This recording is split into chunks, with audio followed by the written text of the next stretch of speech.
Good evening, everyone. I will call this meeting of the Committee of the Whole for the Village of Fundy Albert Council for October 15th, 2024 to order. I'll note that Deputy Mayor Arrow is not in attendance this afternoon and sends his regrets. The first item on the agenda is the adoption of the agenda. The agenda for this Committee of the Whole meeting was circulated in advance. Item number 8 on the agenda is public statements and inquiries. As it is not an item included in our procedural bylaw, will require unanimous consent of council to include it. Do all members of council agree to the addition to the agenda? There being no objection, I will accept a motion to approve the agenda as circulated. So moved by Councillor Alderton, seconded by Councillor Coates. Any questions on the motion? If not, all in favor signify by stating aye. Opposed, if any? Motion's adopted unanimously. Any conflicts of interest to declare in relation to this afternoon's agenda? There being none, we'll move on to item number 4, which is a consent agenda. There are no consent agenda items for this afternoon's meeting. Item number 5, which is public and administrative presentations. There are 2 scheduled 5-minute public presentations this afternoon. The first one is by Mr. Sean Blewett and William McCallum on the topic of CCRC's revitalization of the 114 and 915 corridor. So, Mr. Blewett, you can actually sit at the table if you'd like, and Mr. McCallum can run the video, the projector. Okay, understand? Yeah, sure. Don't actually have the podium, but anyway, that's why we invite people to the table. Hey, hello, councillors. I'm speaking today on behalf of the CCRC, Chipoudie Community Revitalization Committee. This is about revitalizing the corner of the 114 and the 915 intersection in the village of Riverside, Albert, the Albert corner. The Department of Natural Resources has told us that we have to remove the Anderson Hall Lighthouse from the Harvey Dam ASAP. So CCRC, which now owns the lighthouse, held 2 public meetings to discuss the future of the lighthouse, and the overwhelming feeling was for the lighthouse to be saved and moved back to the Albert corner. Since this discussion, we've run into a couple of different problems. The first problem is that the original location of the lighthouse was between the old bank and Crooked Creek and the new high water mark for the new flood zone. High water mark is right where the lighthouse used to be sitting. And the next thing, we had an engineer. He came in and he took a look at the land on the west side of the bank going over towards Crooked Creek. And he found that whole area was unsuitable for a foundation for our lighthouse. And we'd probably run into issues getting a building permit because of that. We asked the same engineer to look across the road, the old blacksmith's lot, which is number 3, and lots 1 and 2, which are all owned by Fundy Albert. He found that these lots with their higher elevations and the better structures were more stable and would make a great foundation area for our lighthouse. The CCRC would like to develop this area into a new park with the lighthouse in lot 2, where the red square is, as a main attraction, and then use lot 1 and lot 3 in combination with 2 for a new park and parking space. We have a 5-year plan in mind to revitalize the Albert corner using the village's property, there's 3 lots, and our own. The Lighthouse Park lots would have the lighthouse and historic plaques of the area, historic maps and local maps, trail information, accessible beaches. The bank itself is still in the planning stages. With our community meeting, we had different thoughts came from the public meeting, was like putting a credit union bank in there, coffee shop, retail space. We're not sure, a bank museum, that was another thing that came up. So that's still open. On the bank property side, we really got the Pollinator Park, Pollinator Garden. It's a big multi-year project to put in its own little trail network. We have a pond there. And then to add a short trail boardwalk along the side of Crooked Creek, and then like a small wharf floating dock. You'd like to see like renting kayaks or something like that, renting bicycles. My wife and I, we went on a local vacation. We found this awesome sign up in Dalhousie. I think we could use the exact same idea, do it double-sided. One side would say the old bank and Fundy Albert, and the other side would say the Anderson Hollow Lighthouse and Fundy Albert.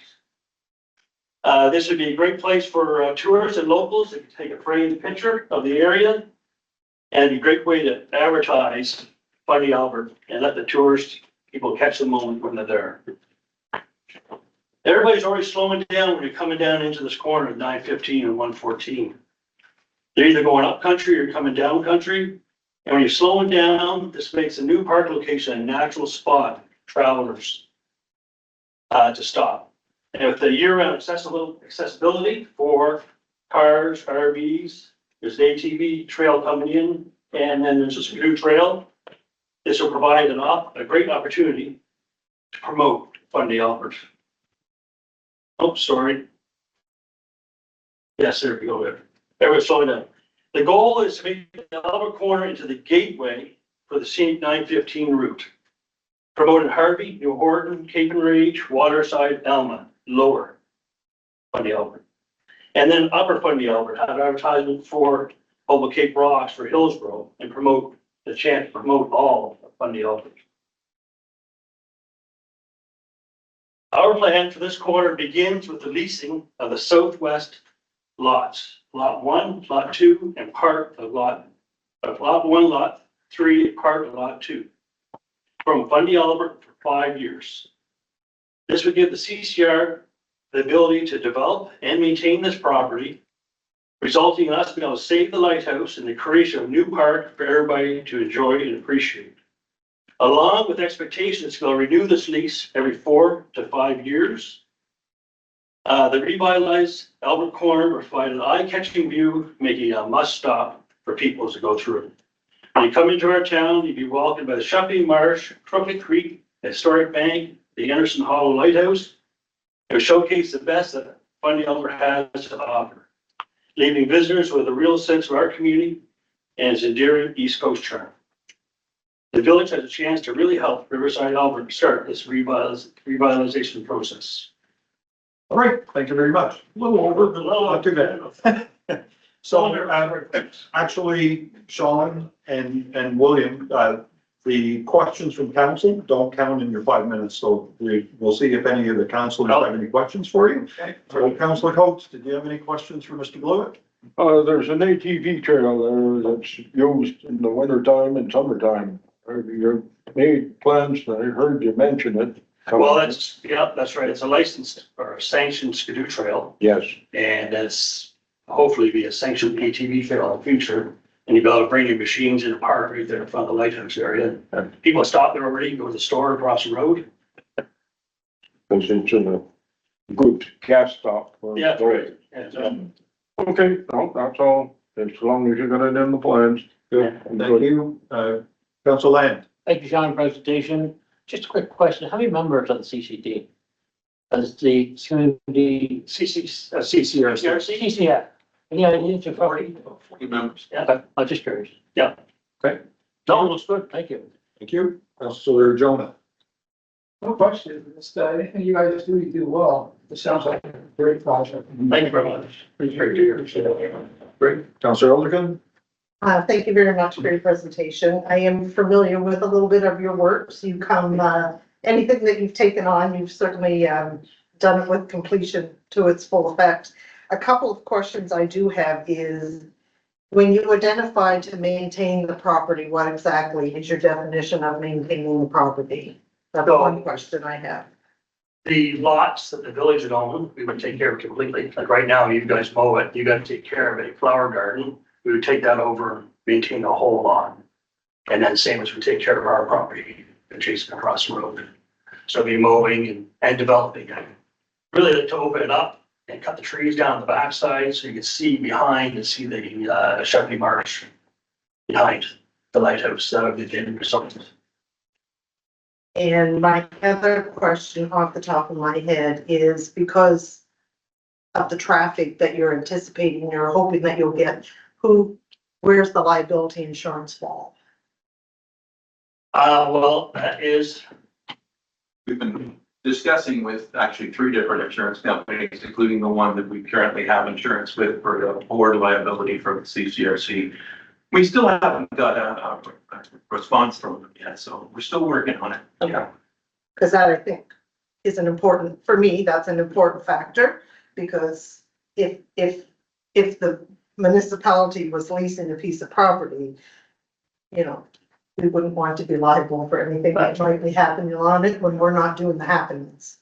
the other thing you mentioned though too is the increased traffic in that corner. DTI needs to pay a little more attention and increase the signage a bit on that corner. So I think that would have to be DTI to be involved a bit. I've already talked to Lisa a couple of times with that intersection, but if DTI, I think that'd be pulled in a bit. I think the intersection has been brought up a few times, but it's the traffic numbers that doesn't warrant too much change. So anyway, thank you very much for your presentation. I look forward to what you're going to continue to do in the future. Great, thank you. Councillor Russell. And thank you for your presentation. It's nice also to see the letters of support. I think it's great to see the community 100% behind this. Just a couple quick questions. Understand that DTI is giving you a timeline. They just say soon. Is that what they're saying, or is it? DTI? No, this, actually, I talked to DTI about, putting in crosswalks. That's how I first started talking to them. Okay. Before, and, there's no sidewalks, so. But did they give you? Didn't you say that maybe I misunderstood you? Natural resources. Oh, natural resources, yeah. Okay. Well, that was last November. Okay. But they understand that you've been in contact. Working with them. Yeah. Okay. So I assume there's some costs that it's associated with this to move the building or move the lighthouse over. Yeah. How do you plan on going about that? Is this? So we do have a quote in to move it, Okay. and, we do have the construction material. Sorry, I didn't mean to cut you off. So Sounds good. I just said there was a grant in place as well from the municipality. Yes, yes, it's $2,500 municipality. And we have, as far as once it's moved, a foundation set it on, we have a foundation. Someone's gonna pay for that to be done. And we presently have the funds to physically pay to move it, but we are in the middle of fundraising. Mhm. Another question you mentioned there, There's no fee to the municipality for, no, but the first thing is finding this new location. If you guys agree to lease us this land, then we can actually really start. And then all the stuff will come, boom, boom, boom in a row for all our different permits we need. Okay. No, I mean, I know that we do have a grant process here, so I encourage you to continue to apply through that as we move forward.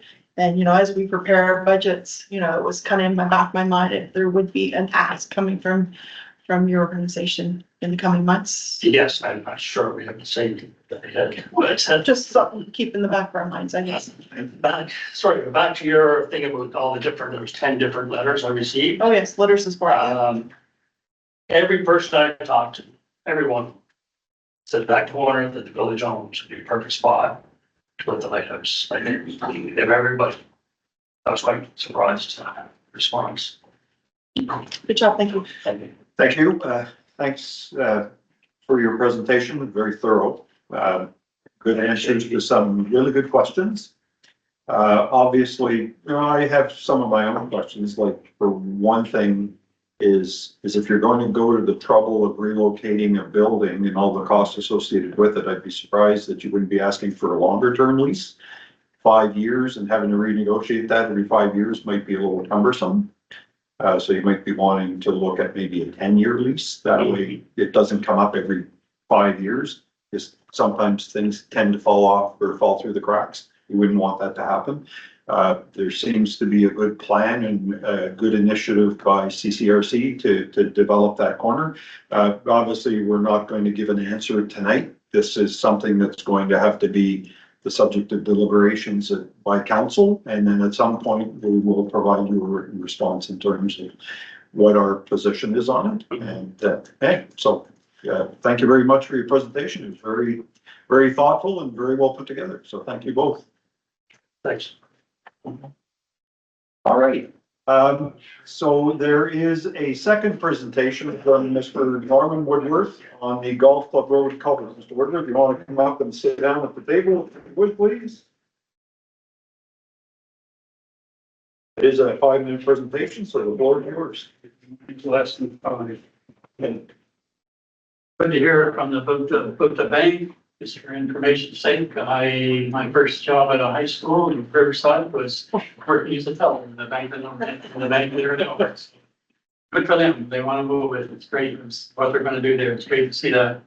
Well, this is the letter. I'm just going to read the letter. I could cut copies for you all, so you put it in your file when you're done. But this is kind of rattled around in my mind over the summer months, so I'm just going to read it. Might take about 2 minutes. And then there's reasons for why I put here what I'm putting here. You can ask if you want to answer, but nevertheless, given the history of the Lake Road culvert, these are some recurring thoughts that have been on my mind for some time. I'd like to suggest that council approve the placement of a temporary culvert or bridge over said brook, and here are the reasons why. There's 4 of them. 1, probably expected that the new culvert would have been in place this summer or at best late fall. If so, as of yet, that has not happened, and my concern is that it may be put on until next year. If so, what guarantees are there that it would be done in another year? When it comes to government, there are no absolute guarantees at all. The promise to raise the road over Great Brook was made several years ago, and all of us are still waiting. The present culvert was put in 1984, approximate costs were roughly $40,000, but here we are 40 years later, anticipating a replacement cost of something close to $1 million or perhaps even more. This has left the public shaking their heads. And I know from previous council meetings that the projected cost is over $700,000. It would be paid out of a government disaster fund. So my question is, if the cost of replacing this culvert is delayed for another year, there very well may be a federal election. I've learned in past experience that regardless of agreements, provincially or federally, verbal or otherwise agreements, I've learned that new governments will not honor them. That's from personal experience of multi-million-dollar projects. I would say this too, that unless there's an ironclad guarantee that the costs to be paid regardless of the final cost, is that a guarantee are you getting that guarantee from somebody, no matter how much it costs, out of this disaster fund? Another question I had. So my concern is that we're going to get another rainstorm, especially this hurricane season. If it takes out the culvert over Grey Brook, folks living south of Grey Brook will be left without fire and ambulance service for an extended period of time. That cannot be allowed to happen. So this brings me back to the original suggestion. Why not approve the placement of a temporary culvert or bridge? Because we know it has been done. The Stony Creek Bridge was a temporary bridge, right? We all know that. So the positive thing about this is we have contractors in our area that can do this, can do it before the winter season sets in. You may not agree with my thoughts, but I think they should be given serious consideration. I kind of hesitate to say this, but remember what happens. It's on your watch. So thank you for listening. Thank you, Mr. Woodworth. Thank you. Here's a copy for everyone here. And Kim, if you want to make sure everybody gets a copy, that would be great. Thank you. Councillor Coates, any questions for Mr. Woodworth? No, I really, it's a concern to the council for sure. It's been driving off. And, the first turn, I believe that Jeff Cook said he talked to somebody and for $40,000 and they could fix it in a week. But, it'd be the permits that would really cost us a lot more if we went into it, like the Department of Environment. You can't even put a shovel near a water unless you got a permit. We've tried to give us an extension on it, but we're dealing with governments too. Mhm. And we're banging our heads on our heads That's it for me. Thank you, Councillor Lyon. Thank you, Norman, for your concern. It is a bigger situation than I think the government realizes. I think they should make it happen this fall and get it done. That's only my personal thoughts. Government is slow, it's terrible. The older I get, it almost seems the worse it gets with the government. It's just paperwork and paperwork, and if it's it doesn't happen. And when they first started, we had the quote of $700,000. My question, I guess, was to them is why they changed it and made so much more money. Because I do believe at first it was a round culvert, but I think it has changed. The specs of it has gone up. It's a big project. It ain't gonna take long to do it. Once they get at it, because there's nothing there just to be water put in. But, yeah, I'm very concerned about it. I live below that line now, and, if it washes out, yeah, there'd be repercussions to take place for sure. But, no, I think it should be dealt with immediately. I do. Thank you for your concern. Thank you, Councillor Jonah. Thank you, Ron. I do have great concerns. There last night, there was quite a water event in Moncton, and, I don't know if we could handle what they handled down here on the 114. You had mentioned, guarantees, are you talking verbal or are you talking? When I was involved in government, which I've been involved in Oromocto at all levels, federal, provincial. We had written guarantees, we had documents signed. And with the change of government, they would not honor them. The only way we could ever get anything done was to sue the town of Oromocto. Well, what would that look like? It's a church suing a town. We just decided to back away from it. But there was an election, there was a mayor change. A new mayor had all kinds of different ideas. He squashed a $10 to $50 million nursing home, just with one word only, and that was it. We could have sued them because we had all the documents, everything done, all the drawings for it. And you know what? 40 years later to this year, they get their first nursing home. And not a government sponsored one either. They lost the veteran side of that wing and so forth. But it just took a change in government. I could go on and on about what governments do when they get in. So you got two provincial election coming. You got maybe a federal election coming. If this doesn't happen until next year, I can guarantee you that something's going to change. Thank you for clarifying. Appreciate it. Thank you, Councillor Elder. Thank you very much for sharing your concerns. We have heard, plenty of concerns with regards to the culvert. I'll let Mayor Rochon speak about some of the funding aspects. I'm not sure if there would be funding for a temporary. Part of the problem, as you know, is where the money's coming from. And, that is a huge factor in the replacement of the culvert. If we were posh and we could replace it, we would have replaced it by now. But I appreciate you bringing the concerns, and, hopefully Mayor Rochon can answer a couple of your other questions for you. Councillor Ward Russell. Yeah, no, I greatly appreciate you coming to council tonight, and honestly, Mayor Marshall has been working this file, so I'm just gonna move it down the table and let the mayor kind of go from there. Okay, well, now that the ball's in my court, I guess I got some explaining to do. So this culvert replacement, and it's not a repair, it is a replacement, is going to be covered through the Disaster Financial Assistance Program. And through the program, it's been subject to engineers' reports that have been vetted by the provincial government, the Department of Justice and Public Safety on the public safety side. And they have deemed that it is an eligible project to be replaced under the Disaster Financial Assistance Program. The costs would be paid for by Public Safety Canada, which is a federal program. There's a threshold that's triggered, that has to be triggered in order for that to take place. Some of the damages that have occurred as a result of that February storm were in the community of Sussex. As we all know, there was some tremendous amount of flooding down there. There was us, and there were also some extensive There was some extensive damage to DTI infrastructure.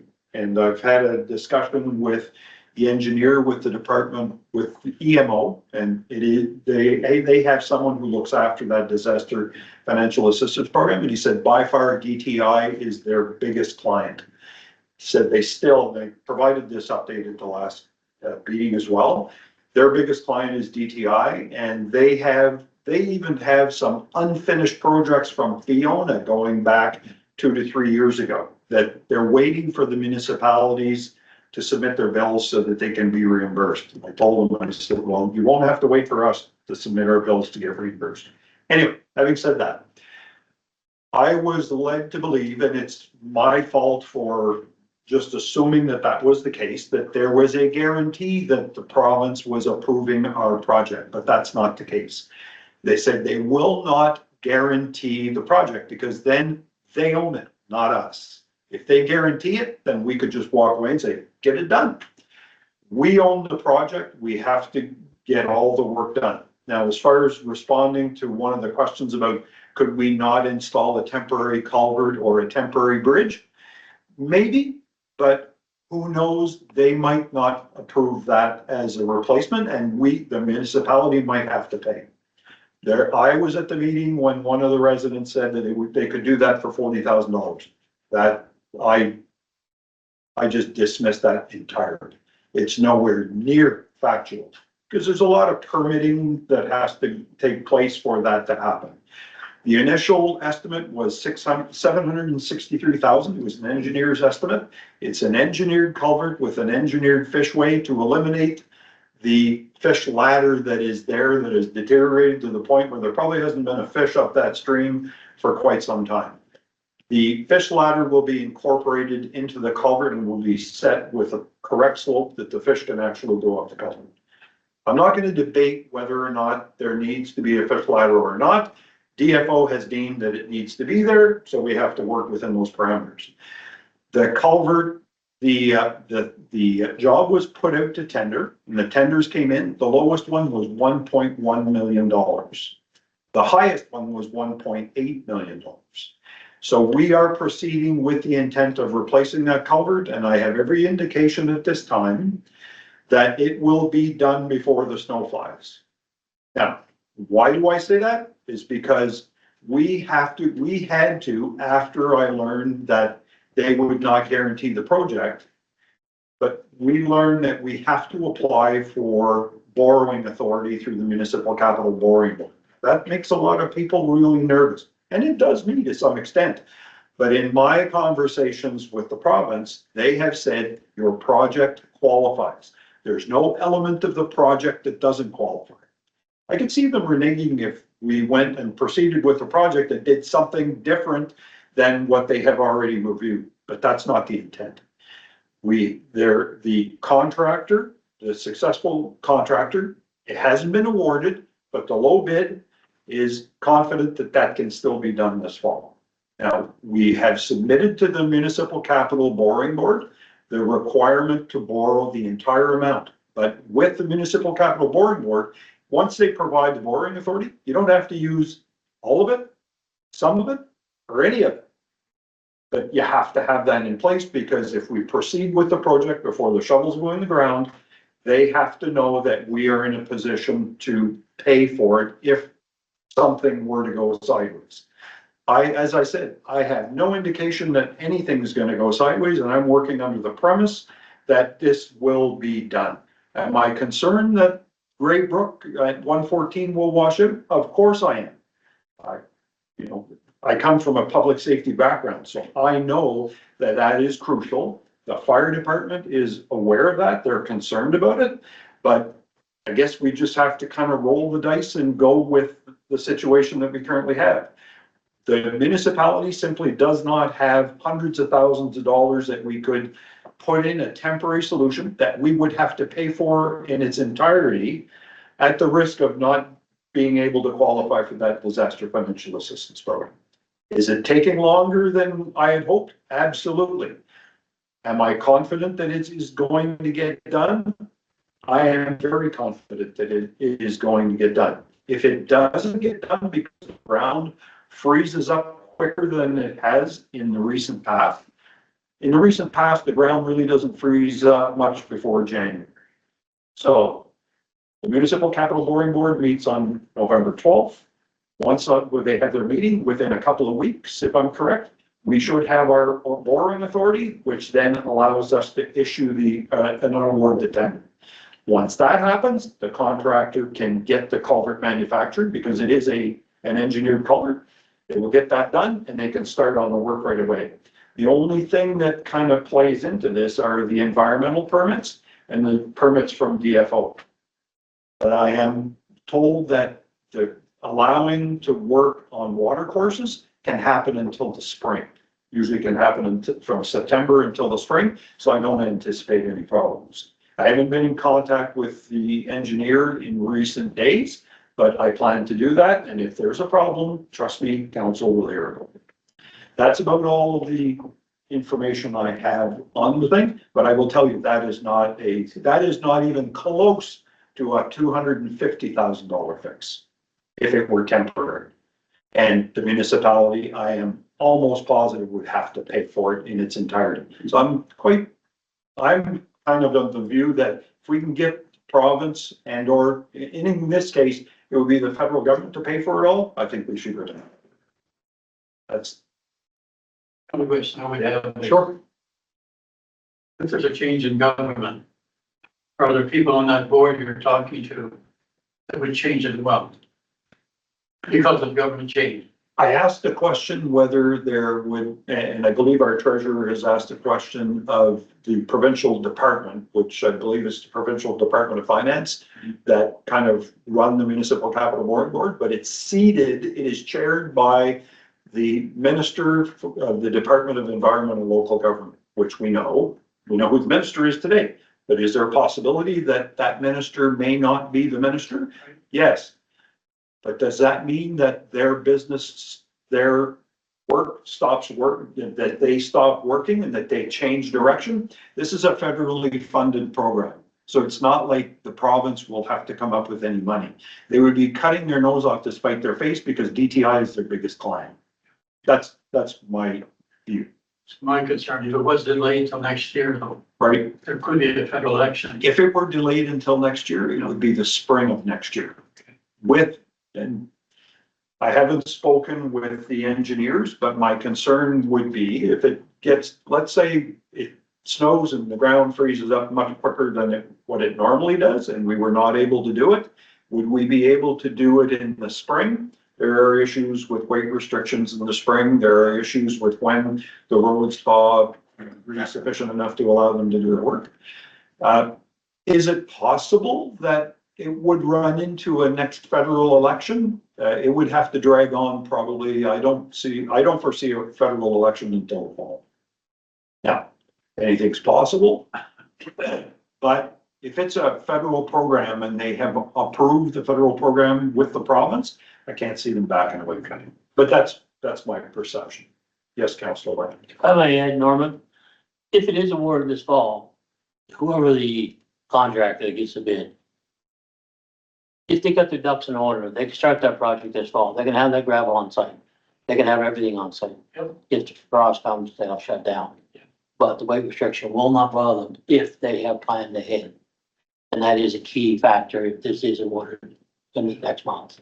Unless this goes through, Pardon me? let's hope it goes through this fall. I'd hate to see it wait over till next year. As it relates to this project, I'm an optimist. Now, what I didn't say, and I think needs to be said, is initially I thought there would be no cost to the municipality. There is a cost to the municipality, and that would be the municipality would have to pay what's called the non-recoverable portion of the HST, because the federal government of Canada doesn't recognize HST as an eligible expense. And so we would have to cover that off, and based on previous conversations with the treasurer, that would be in the range of $48,000 or something. That is something that the municipality, I believe, would be able to handle without actually doing any borrowing. And even if we had to borrow, you're borrowing 48,000, like, I don't think I don't think it would be outlandish to have to borrow that, but I don't believe it would be necessary. But that conversation has to occur with administration and and our treasurer. So that's all I know. I Well, would say this, yes, 40 years ago, if things were the same today as it was 40 years ago, you could replace that for $50,000. I probably don't doubt it. But there were much fewer regulations back in the day. And unfortunately, we are where we are. And as I mentioned to a resident, I'm not going to jail over this. So we are going to respect the rules. No, but I did know, I mean, I met with environment. Yeah. On the way to where the shale pits are. And I met with a guy and I said, listen, I need your signature on this piece of paper because we have a culvert that's out. He said, show me. I went back and told him what I was doing, directing the Wilderness County program, which involves people all over the province and outside the province. Mhm. He came back, I explained to him what we were doing. And the excavator was right there. He said, tell the guy to take the excavator, take 3 bites out of this on that side of the culvert. I'll sign the paper. And he did. Oh, so they will work with you. Things may have happened that way in the past, but unfortunately, yeah, they are where we are. Thanks for your So time. thank you very much for your presentation. Much appreciated. Well, thank you. All right. To my knowledge, there are no unregistered presentations for 2 minutes. We'll now move on to item number 5C, which is the administrative report. So the council members were provided a copy of the administration report. So I will now ask our chief administrative officer just to touch on the important ones. Yes. Yep, so I usually start this off, community grants program. There was no change from last month to this month. And we currently have no tenders or quotes or requests for proposals on the books at the moment, except for the one that's pending, but that's not still on our list. Building permits have been presented. I believe I made a mistake adding up a column in here. However, the graphs are correct. I will adjust that at a later time. I think, yeah, 7 million and 5 million. So I just need to make the by ward list is incorrect. I should note I was at a Southeast Regional Service Commission meeting this afternoon and they noted that across the country, building permits are down 7%. So we can certainly see that that's sort of reflected in what our numbers are showing currently as well. I will hand it over to finance next. So under finance audit, I'm hoping we're finally finishing up on items sent to the auditor. We've been doing various different samples. And I believe we're finally at the end and should have our final audit opinion on financial statements by October 25th. For our finance income year-end forecast statements, there's very little change in the statements within the last month. The recommendations for the surplus will be presented at the council at the next committee of the whole meeting. Our aging receivables, as we are completing our 3rd and 4th quarter billing process, it is crucial to emphasize the collection efforts that we have achieved. In receivables 61 days and over, we've collected $145,137 in the last month. For our 2025 budget, in the September report, the administration had submitted a suggested timeline for the 2025 draft budget discussion, commencing October 1st. On October 8th, the administration received the following from the Finance Department of Environment and Local Government. As the New Brunswick Public Service is a caretaker period, public-facing activities are limited. The local government assessment in this case and the community funding grant figures to local governments will be released in the future. The timeline for the local government budget submissions will be adjusted accordingly. Local governments are encouraged to continue working on their 2025 budgets using the estimated growth of their assessment and expenditures. The administration has been preparing the budget package highlighting 2025 financial priorities, issues, and trends, identifying capital projects that move the Fundy Albert strategic plan forward in 2025, listing 2024 accomplishments and creating 2025 goals. Discussions with our 3 fire departments, including consultation with our rural district manager, environment and local government for Riverview Fire Department. Recommendations for changes to rental revenues, lease spaces, ice rentals, etc. Public Works work plan, including preliminary estimates for identified projects. Investments in our people, including training, as there will be an added adjustment to the submission deadline. The following is the new proposed timeline. For the week of October 21st, we'll meet to discuss the suggestion of a sliding scale for shared services based on proximity to the service and administration review of the 2023 draft financials. Week of October 28th, meet to discuss the financials. Week of November 4th and 11th, motion to approve 2024 Fundy Albert financial statements at the November council meeting, and budget package to councilors and commence council budget meetings. Weeks of November 18th and 25th, public consultations, and the week of December 2nd, motion to approve 2025 budget at the December council meeting and submit budget to the province. Thank you. Any questions for our treasurer?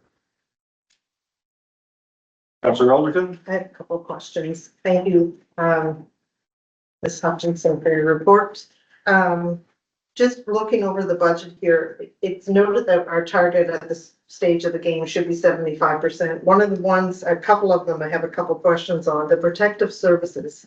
I understand 3 out of the 4 quarter billings have still, I think the RCMP one's still to come in. Yes. So that's going, excuse me, you're estimating that's going to put us a little bit over. Is that from the fire departments, or is that from your estimate? Was that because of the additional billing for the RCMP, or is that from our local fire departments? The RCMP and, radio cost increase. But I have received decision on that, and I just want to keep it included in case that was a road that was taken. So if it doesn't happen to get spent, then we should be okay. is what Yeah, we're- like us, they would change the surplus in that if we didn't go that route. And the other question I had was under recreation and services. There's a big jump there, and I think you had highlighted that, just a sec here. Staffing underfunded for recreational facilities, so remove some of the surplus of administration personnel. Can you explain that a little bit? I'm not. So, and we want to, Kim had the capability to get more lifeguards, and so what we had done is we had like an overage in administration personnel where we didn't hire an extra person earlier this year, so we pushed some of that funding to the pool to allow for the extra as well as the arena. But we've transferred some of it, but my understanding is, if I'm correct, which I'm not sure I'm correct, there hasn't been too much maintenance done on some of the facilities that we currently have, like the rec center and we haven't done any work there internally this year. Not in the rec center, no. No, and It was just regular maintenance of the rec center, but at the activity center, we did install a generator, we've upgraded the electrical and mini splits. because that came through grants, correct? Yes. Yeah. Okay, and my other question. But it would also be highlighted as an expense. Right, because it's offsets each other. When it comes to my final question is, based on the revenue and expenditures, the difference there that you're showing, I'm assuming that is the grants that come in versus, and the expenses that we know to cover the grants. Would that be correct? Yes. Thank you. And my other question is the budget process. I guess it's a little bit different than what we previously went through last year. So can you explain what the process will be for us as a council? How we move forward? Are we going to have an opportunity to see line items and where we differed from last year, budget to actual? Yeah, Linda's put a great template together, and we're all working together as a team of filling in our spaces of trying to show, what we spent, what we budgeted last year, what what we spent today, what the new year is looking at and and making notes of what's contributing to those increases or decreases. Okay, thank you, because I think for me personally, it's hard to analyze a budget or forecast a budget when we were part of the process last year and not knowing where we are year to date on line items to know where we should be going for 2025. So I think for me, that's important, moving forward. Yeah. And, sorry, I got one more question. The draft of the Fundy Albert's 2023 financial statements, you had indicated October 25th. Yeah. Will that be the draft that we will review before the final, or is that going to be when we're anticipating the draft and have it reviewed and have the final back? My anticipation is that us as administration receive it and review it and make sure there's nothing that we feel is errors, and then go back to them and then create a presentation meeting with council, so council can be a part of. The review before it's the final. Yes. Right, correct. Okay, thank you for clarifying that. Thank you. Anyone else? Councilor Russell? Just a couple of quick questions. With regards to the 2023 audit, just curious, has there been a lot of expected journal entries since you sent that in, or is there? Journal entries typically won't come until after. How about just entries, just plain entries? Have they asked you to put any new entries in since? No? There's just been a lot of different sampling than in past years. But I find this auditing firm seems to be more thorough than the one I work with, Riverside Albert. They really, really test our books. Okay, because it was submitted, we're working on what, 8 weeks now that they've had it, or even longer? About 8 weeks. 8 weeks. Okay. With regards to the block, the budget block, I still have a hard time understanding. I guess in my mind, I look at the budget of 5.9 million. I want to see where we are with the 5.9 million. I know that there's been grants and some extras that have been given over the last year, but that should be separate. I want to be able to, in order for me to go into 2025 budget, I need to be able to see what you spent of that 5.9, because that's going to determine what we need for 2025. Because looking at this right now, you're looking at probably a 6.5 ask or 6.2 ask. And realistically, we can't do that. So I'd like to see of that 5.9, where we're at with just that 5.9 budgeted line items. I can definitely look back at what we've spent, because some we've contributed, like some from the budget lines with some of those projects, but they're definitely something we can look at. Okay, so I mean, I just look at this, it's not realistic because of those bonuses. I'm gonna call the bonus, the grants that we've received. It's just hard for, because realistically, we can't, Fundy Albert can't have a $6.5 million budget. It's just, it's impossible for us to go that route. So based on a 5.9, how did we do with the 5.9? I like to see, it's good that return on investments. It's nice to see some interest coming in, so it's good to see that. Just the radio costs, can you confirm that was just between the 3 former villages, or was that a shared service? I believe it was not going to be a shared service, but I'm just curious if you haven't purchased them yet, is that correct? No, it'd be a shared service part of fire. Okay, but it should, I think you did express that Ward 6 with the having the fire department from Riverview, we already have that radio service. We've already paid for that. So I believe that the new radio systems were only going to come out of certain wards. I think you did state that at one point during a meeting, so. I don't believe I do. Okay. If it's a shared cost, it's a shared cost by all wards. Okay.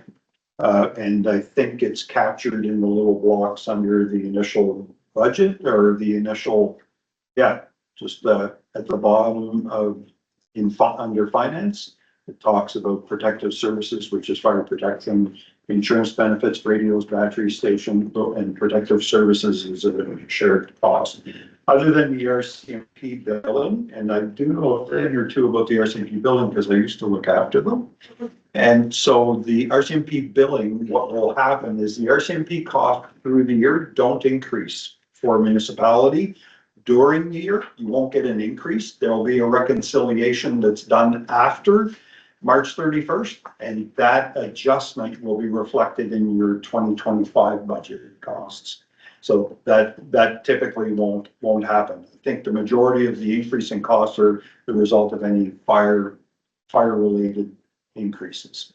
But I know that the costs that we get, that we are told that we are going to pay for 2025 by the Department of Justice and Public Safety is what we actually pay. And any adjustments are made in the following. So, sorry. Just one last question Yeah. with regards to the 3-ton truck that Public Works not purchased. I think we've had this conversation before, so I'll be honest with you, I don't remember talking about purchasing a truck in 2024, but I believe there was talk of 2 trucks, but now are we down to 1 truck? Is that what the goal is, or? I think we're just letting our new director of operations assess things. Yeah. On a more holistic view and, providing back with some recommendations on where that. So we're not moving forward yet on I'm not that? moving forward on purchase just yet. Is it better? We have to do a whole inventory of the fleet. But it is included in the approved budget for Correct. 2020. That's it for me. All right, thank you. I really don't have any other comments other than to maybe repeat a comment that I've had in the past where, you know, like for interest revenue, that should form part of our budget. It Yeah. shouldn't be left blank and then it's a bit of a surprise. It should be, this is what we expect for revenue because that helps drive our overall warrant down when we have that additional revenue shown. And if we realistically expect that we're going to have some interest revenue, we should show that Oh, yeah, most are definitely included in our budget for for 2025. 2025. Thank you. Yeah. No, that's good. Sorry, Mayor Motion, Yeah, can I ask go one ahead. more question? So if I'm back to the process again, so if I'm understanding correctly, our input isn't right now is what we would like to see for our 25. It will be to see what you guys are suggesting. Is that okay? Thank you very much. Go ahead, Mrs. Chapman. No, I believe the next section goes to our community service. Good evening. So on a few pending items, the signage for the Crooked Creek Trail is still pending. The grant for the enabling accessibility plan for 2849 Main Street is still pending, as well as the grant through ACOA for winter promotions. The Alma Activity Center, the cloud-hosted access control system for the doors is complete. Haven't used it yet, but anyway, yeah. The banner program, the veteran banners will be installed the end of October. We have 16 in total. 4 more in Elma, 7 in Hillsborough, and 5 more in Riverside, Albert. Shoreline Trail, the Wetland Park, and Gray Brook, the regrading and resurfacing is now complete. I think at the last meeting, it was just finishing up. DTI granted permission for the installation of the Fundy Albert Gateway sign in Lower Coverdale. I have a meeting with them tomorrow. Trying to check out the location and hopefully we'll see something happen there soon. And that's really all I have. Thank you. Any questions for Director of Community Services? No, I appreciate you putting the effort into the Remembrance Day because I think it's obviously, you can tell by the amount of banners that are being purchased that it's an important thing for our community. So it's appreciative that you're moving with that. Anyone else? No? So we'll move on. Director of operations now. Good evening, Rubicon councillors. Obviously, I'm still very much in understand phase of what Fundy Albert is, but I am starting to get a head around it now. I'm starting to try and tick off a few vital things that need to be done. I apologise, I'm not going around speech really quickly yet. It is still my intent to do so to better understand what's going on. And in future reports, hopefully, with your feedback, we can structure what's on here based on what you want to see rather than me just putting a strange thing for what you may want to see. So, broken it down into 2 parts, water and wastewater. Heather Kell continues to be our the really valuable asset that's keeping us moving forward. She is looking after Caleb, who's a boots on the ground, who's going around doing all the hard work, making sure we can still provide the water and manage the wastewater facilities. I'll be spending quite a bit of time with her in the coming weeks to make sure the compliance piece is in place to ensure that we've got the correct training, testing and reporting in place. There's been a few things going on the last week too. The blower pumps at Alma and Hillsborough were worked on last week. I asked for an update today from the contractor that did it. I've still not heard back, but I believe they are complete. There are still 3 pumps from the lift stations being rebuilt. And again, the plan is once they're back in service to get furthermore, 3 more done. Probably other big projects on that side is the agreement with Fundy National Park for temporary water supply has been extended to November 1st to allow us to remove the temporary water supply and make sure that's all put away as it should be. That was planned to be this week. However, Department of Health has asked for a flushing and decommissioning plan. Has probably delayed that by a couple of days.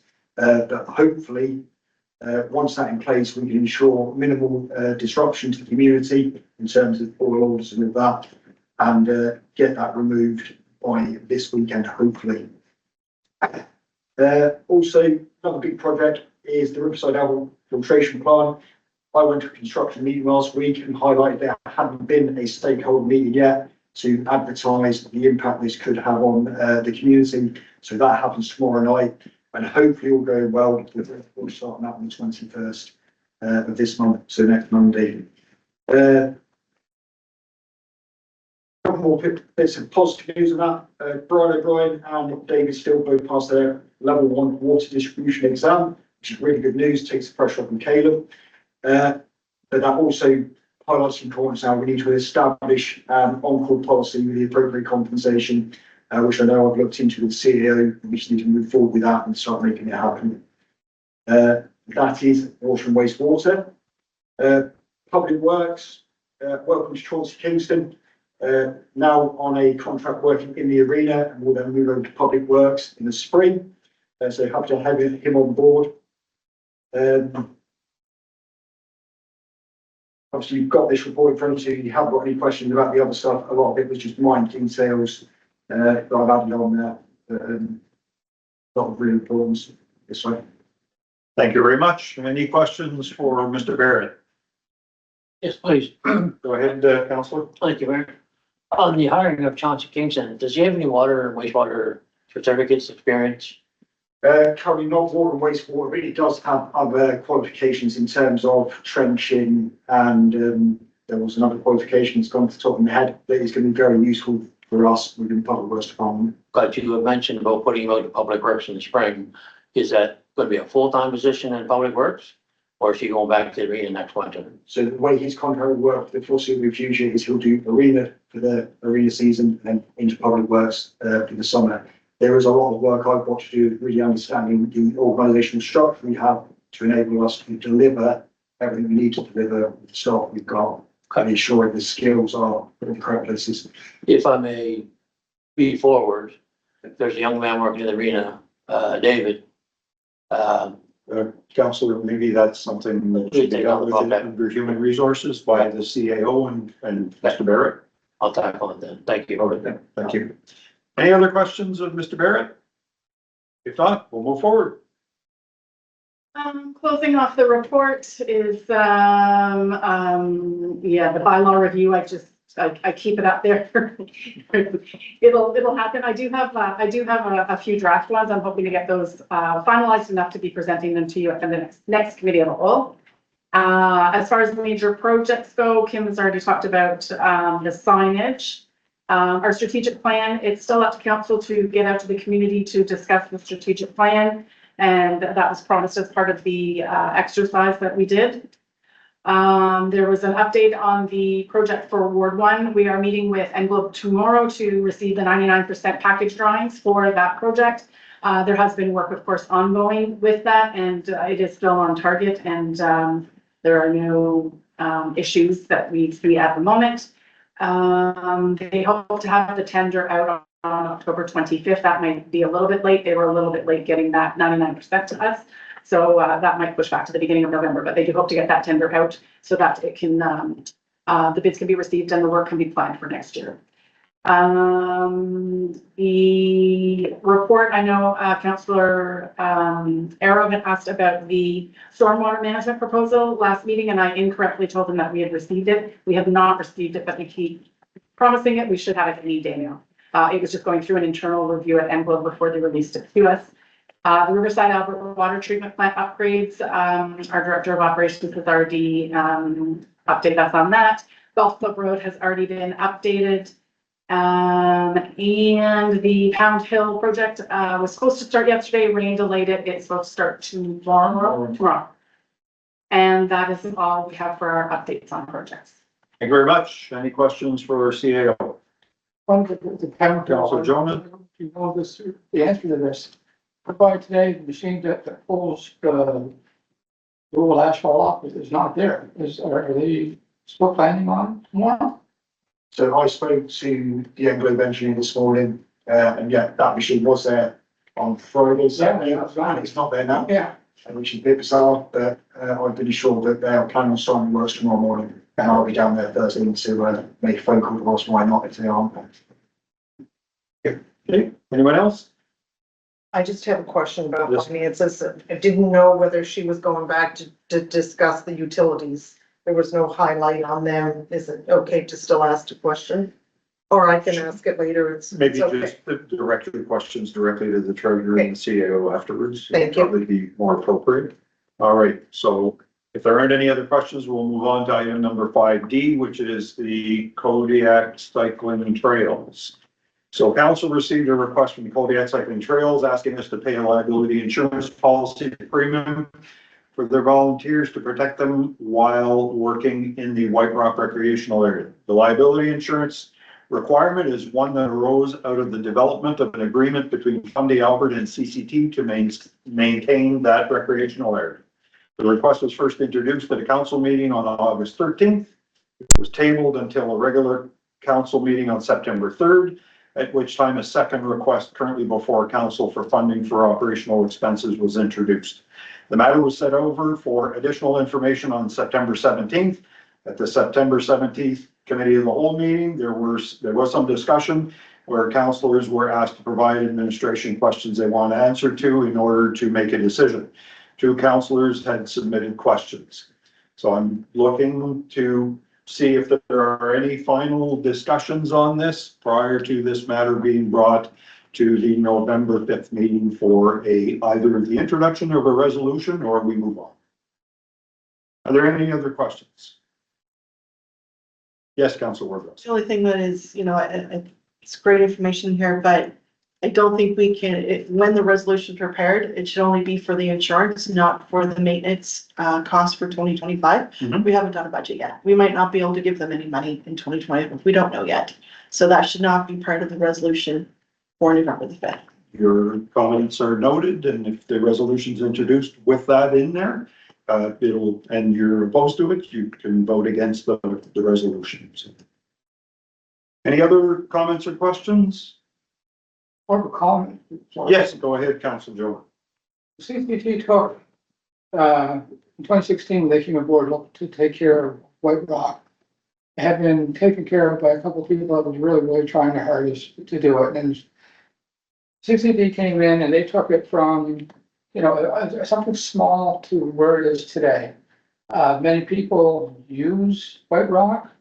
When people come into Hills Road to use White Rock, they'll go to Alma and cycle down there. All of our businesses, the spin-offs from White Rock. I'm really looking forward to a conversation in November. I believe that they are managing a community asset for us and we need to help them however we can. That's just my 2 cents. All right, thank you very much. And yeah, I don't know what to say other than what's been said. A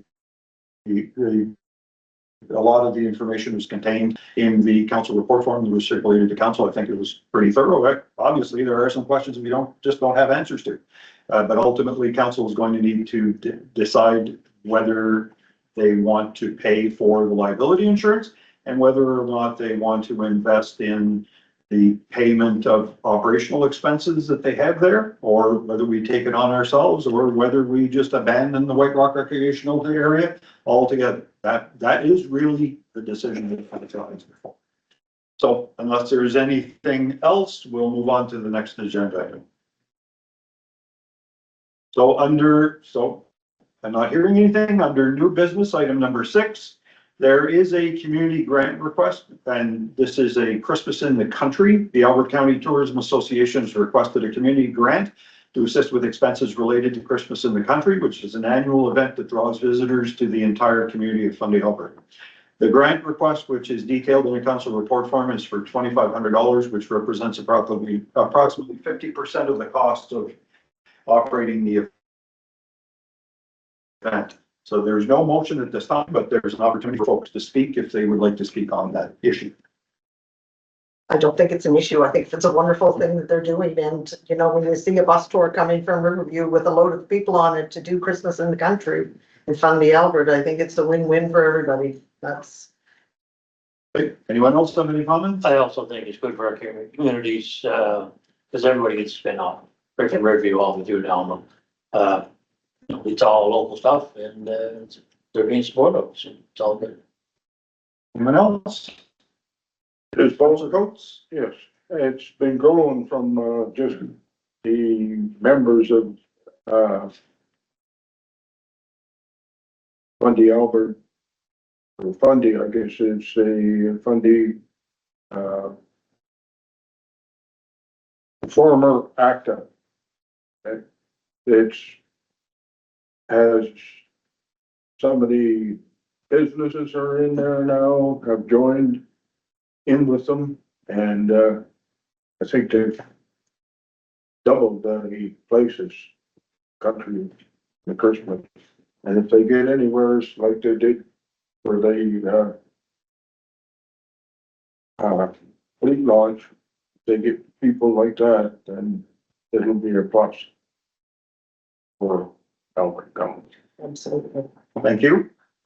Yeah, and I believe it was covered off in their submission that its benefits right from the Riverview town limits right to the other end of Fundy National Park. So anybody that's operating a small business that wants to take part in Christmas in the Country is welcome to take part.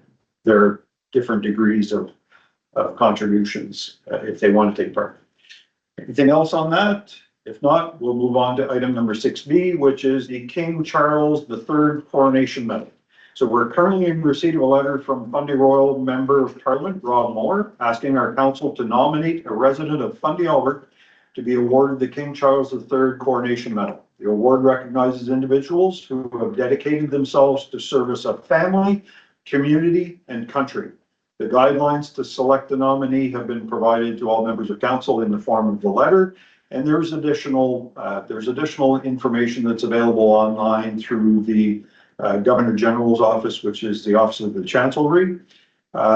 Council may identify its own nomination process that was identified in the letter, keeping in mind that the nomination process, which would require a resolution to identify the nominee, should be completed by December 31st, 2024. We're asked to identify one nominee and 2 alternates in the event the first nominee is nominated by another group or individual. The process to nominate someone is at council's discretion. It can be decided by council with no consultation, or we can issue a call for nominations from the public to be considered by council. Ultimately, a resolution will be required, so I'd like to know what your thoughts are. Councilor Coates, did you have a comment? No, I have a name that I'd like to put out. And, Well, that can be done in consultation. Yeah. It can be, we can ask for solicit name from the public, that's what I was, but if we do that, we should ask them to make sure that they look at the eligibility criteria and put something together that says this person is deserving because of this. But if you have a name, you can certainly put that name forward. Don McLean, Actually, I don't need to do it today, Councilor, but that's fine. done. Let's get her done. So, anybody else have any comments No. they wish to provide? I think going over to the public and asking for submissions is a great idea. The more we include the public in what we're doing, the better it is. I think that's great. I would, and I've given this a little bit of thought. I don't mind putting a little paragraph together that can be shared by council on the social media or the local government on their social media page, but we need to put a time frame Yeah. that folks need to respond within a certain period of time. It's important because it has to come back to council, then council has to make a decision and it has to be in the form of a resolution. So as I said, I did call the member of parliament's office today and they said that as long as they have the name and the forms by the 31st of December, but I know how time can get away on us. So I would like to have this all wrapped up by the first meeting in December, which I believe was December 5th. If you don't have any objections, we'll go that route. Yeah, that's good. All right, we shall do that. So we move on to item number 7, which is mayor and councilor statements and inquiries. So we'll start with Councilor Jones, if you don't mind. Spent a couple weekends ago at UNB 2024 in Fredericton. It's great turnout. It was always informative. One of my, I entered a lot of different sessions, but one of my favorite was the affordable housing seminar. And I just want to toss out a couple of things from there. From 1982 to 2018, province of New Brunswick had an increase of 50,000 people. From 2019 to 2024, we had the same increase. That's how much we are growing the population here in New Brunswick. An average in New Brunswick, and this kind of goes for all of Canada, average of 3.5% of housing in New Brunswick is affordable. That's it. They're striving to get 10% and then in the next number of years. And this is this last little thing. In 1981, houses cost approximately 1 year of a household income. Today, an average home costs 3 times that of an annual income. That's how much housing has increased versus budget over these years. So I found this was a very, very informative and, but all of you would be was, and I always have a good time there and there's always tons of information as I'm sure our mayor's going to be talking about as well. We really had a good time with that. Yeah, so that's it. Thank you, Councilor Jones. Councilor Alberton. Just a couple things. For me, I spent Saturday with Mayor Rochon, Mayor, Deputy Mayor Arrow in the municipalities meeting in Salisbury. It was a great day. Fleet launch looked like it was a great success. Thank you to that committee for putting it all together. And again, thank you to the grad class of 2025. I guess they put on a lovely breakfast on Saturday morning. Wanted to highlight the Riverside Albert Playground. The bricks that they have ordered, which I think we're going back a couple of years now, have arrived and they've been laid and it's actually very beautiful. They're still waiting for a few to come in, but if you get an opportunity, swing by the playground and see it's under the gazebo type of thing there. The chip seal, it has been completed on Forestdale Road. I think that puts that project finally to bed. All the other issues have been resolved, so this was the last piece, so, it's been a trip, but it's done, so that's all that's important. Just wanted to highlight, there's some potholes that still need to be, I think, filled in a little bit. And, some trimming on Water Street that hasn't been done, and I don't believe the Rec Center Road has been graded at all this year either, so those are some of the things, to put on a list of some sort that may need to get looked into before winter comes. My only other question was, which I can assume it's coming with the budget, is the survey results of the survey that administration put out. When we'll see those results during the budget process and how many participated, that type of thing. Perfect. And I think you highlighted that you have met with the firemen and their budget, and so I look forward to seeing an estimate of the Ward 2 firemen's budget compared to what was submitted last year to where they end up being this year. I think that's it. Good. Thank you. Thank you very much. Loretta, did you want to talk about something else with the fire department? Do you want to announce? Oh, yes, yeah. Missed that. October 26th. If you're available, please come to Riverside Albert. We're having a party.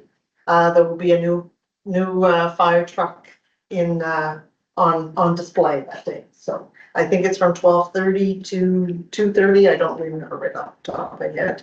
And Posting it, it was posted on the Yeah. Facebook page, I have to double check. 12:30 to 2:30. 12:30 to So 2:30. they're linking it in with fire prevention as well, so there are things, activities for the kids, and the new fire truck will be there, and, barbecue. Yes, you're doing some Yep. barbecuing, I believe, Councilor Lance, so.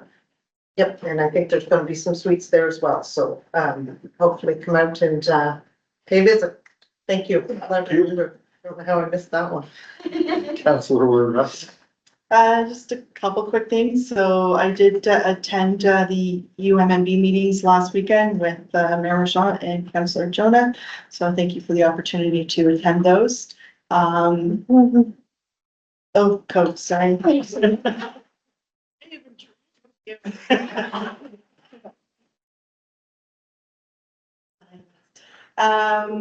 Just on that, there was some certificates given out the evening of that Saturday night. So I want to, acknowledge and congratulate my fellow councillor Jonah.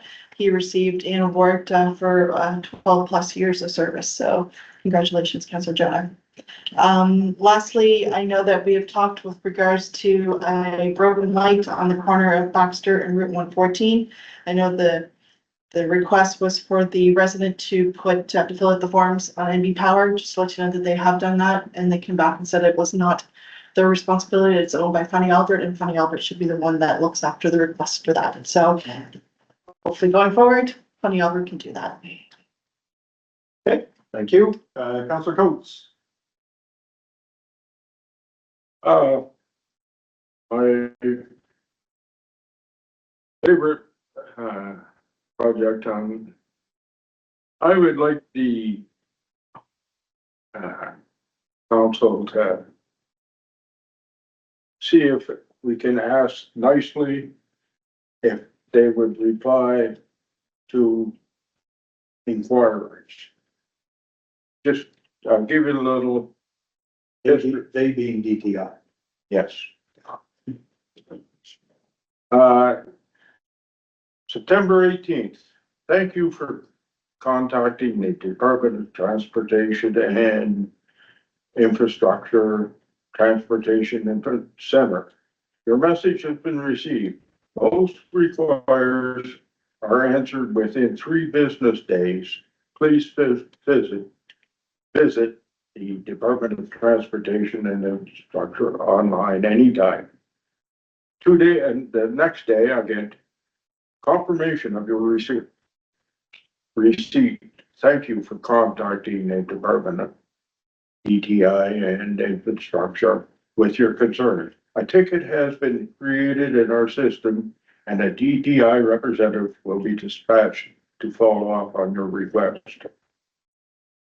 I never get anything more on that, okay? And they're saying that they would be back in 2 or 3 days. And here it is, October 15th, almost a month. And I was on task for a lady in Ward 5 had a problem, and she said she called and they never called her back. So it's not just me picking on DTI, don't get me wrong, but I'd like to know there's some way we can ask them very politely that it's a concern of Fundy Albert and see if we can go from there.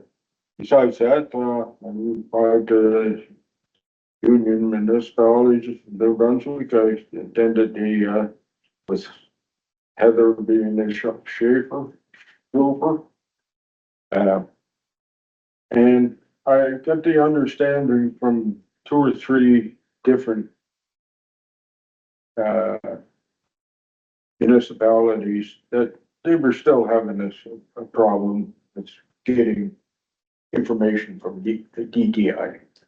Now, I don't know if it's something we should ask them to put on the next donut meeting or what? So I'm just asking. Sometimes I get a little hot under the collar. How should I do it? Thank you. I guess the only thing I can say is we would have to ask them what their definition of "we'll get back to you" is. If their definition of "we'll get back to you" is an automated response, you got your answer. Yeah. Now, what they do with that information is probably more a question to be asking DTI is, should they, they probably get thousands of messages or phone calls. So is it practical for them? And it's a question that we can ask them. Is it practical for them to be responding to all these individual requests, or does it get logged in a system that issues a ticket that says they need to follow up on something? Or is it just, well, now we're aware that there's a problem here.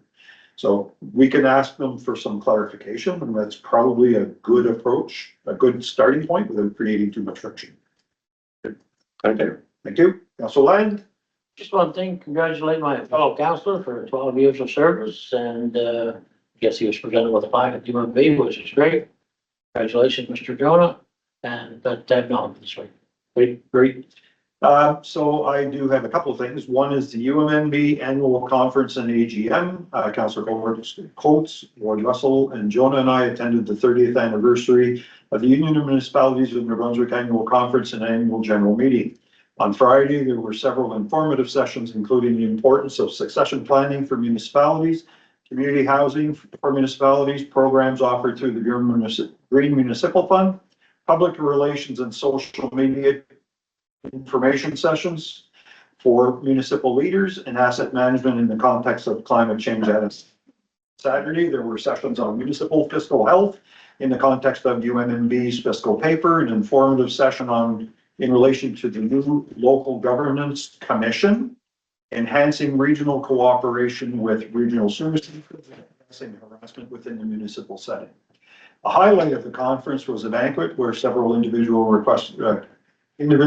awards were presented, including for outstanding service by leaders and long service awards. And along with the other councillors here, I'd like to congratulate Councillor Jonah for receiving a long service award for 12 years of service as an elected official.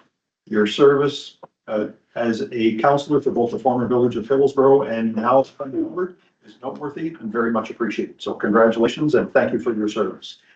The next one, and Councillor Elderton mentioned all the things that were going on, including I believe there was also mention of the fleet launch and those types of activities. That's great. I would also like to point out that the Eric Steves Memorial Golf Tournament was held on October 5th. The tournament has been held for 23 years now in memory of former Hillsborough Mayor Eric Steves, who passed away unexpectedly on September 10th, 2001 at the young age of 57 years old. Since its inception, the golf tournament has raised more than $100,000 for local groups and charities. I offer the organizers of the tournament, residents Danny Jonah and Kim Hoare, my congratulations on their dedication and hard work to make this tournament a premier event for that golf course and for a lot of money raised for the community. And about that benefit of the golfers who participate. So that's all the update that I have. Next on the agenda is item number 8, which is public comments and inquiries. So if anyone has anything they wish to say, now is the time to say it. We'll put a limit of 15 minutes on it. But if anybody wants to stand up and ask a question, or if not, I will move on to item number 9, which is the closed session. There are no closed session agenda items this afternoon, so I will accept a motion to adjourn for the afternoon. So moved by Councillor Jonah. Thank you very much, everyone, for attending, and have a great day.